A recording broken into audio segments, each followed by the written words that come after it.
အားလုံးပဲမင်္ဂလာပါအញ្ញeducation မှာဒီနေ့သင်ကြားမယ့်သင်ကြားရေး lesson ကတော့ G9 သင်ယူအခန်းလေးရဲ့ lesson-10 ပဲဖြစ်ပါတယ်ဆိုတော့ပုဒ်စာနံပါတ် 1 ရဲ့နံပါတ်စလိန်ကိုဆက်လက်လေ့လာလိုက်ရအောင်ပါနံပါတ်စလိန်မှာဆိုရင် a square minus a square minus 4vx minus 4v square လို့ပေးထားပါတယ်ပေးထားသောကိန်းနှန်းကိုဆရာတို့ကစာခွဲကိန်းခွဲခိုင်းတာပဲဖြစ်ပါတယ်ရှေ့ကိန်းဒီ a square ပါလက္ခဏာက minus ပါ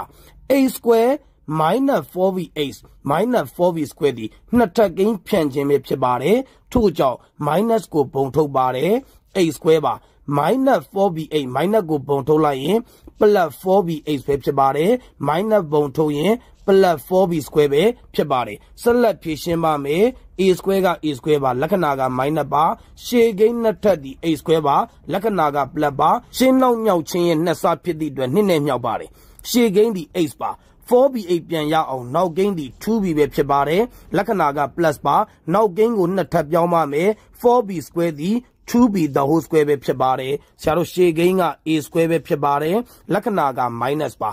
ရှေ့ကိန်းနှစ်ထပ်ရှင်းနောက်မြောက်ခြင်းနှစ်ဆနောက်ကိန်းနှစ်ထပ်ဖြစ်ရင်ဆရာတို့ purpose square နှစ်ထပ်ကိန်းဒီပြောင်းပါမယ်ရှေ့ကိန်းဒီ h ပါဒုတိယလက္ခဏာဒီ plus ပါနောက်ကိန်းဒီ 2b ပါpurpose square ဖြစ်သည့်အတွက် those square ပဲဖြစ်ပါတယ်နှစ်ထပ်ကိန်းနှလုံးခြားနာခြင်းဆိုရင်ဆရာတို့အပေါင်းတစ်ကွင်းအနှုတ်တစ်ကွင်းမှာအပေါင်းတစ်ကွင်းရေးပါမယ် a plus h plus 2b ပဲဖြစ်ပါတယ်အနှုတ်တစ်ကွင်းရေးပါမယ်ရှေ့ကိန်းဒီ a ပါအနှုတ်တစ်ကွင်းမို့လို့ minus ပါ minus ရဲ့နောက်မှာကိန်းနှလုံးရှိသည့်အတွက် minus နဲ့မြောက်ပါမယ် minus h ပါ minus 2b ပဲဖြစ်ပါတယ်ဒီနေ့သင်ကြားပေးခဲ့တဲ့သင်ကြားရေး lesson ကိုနားလည်လိမ့်မယ်လို့ထင်ပါတယ်အားလုံးကိုကျေးဇူးတင်ပါတယ်ရှင်လန်းချမ်းမြေ့ကြပါစေဗျာ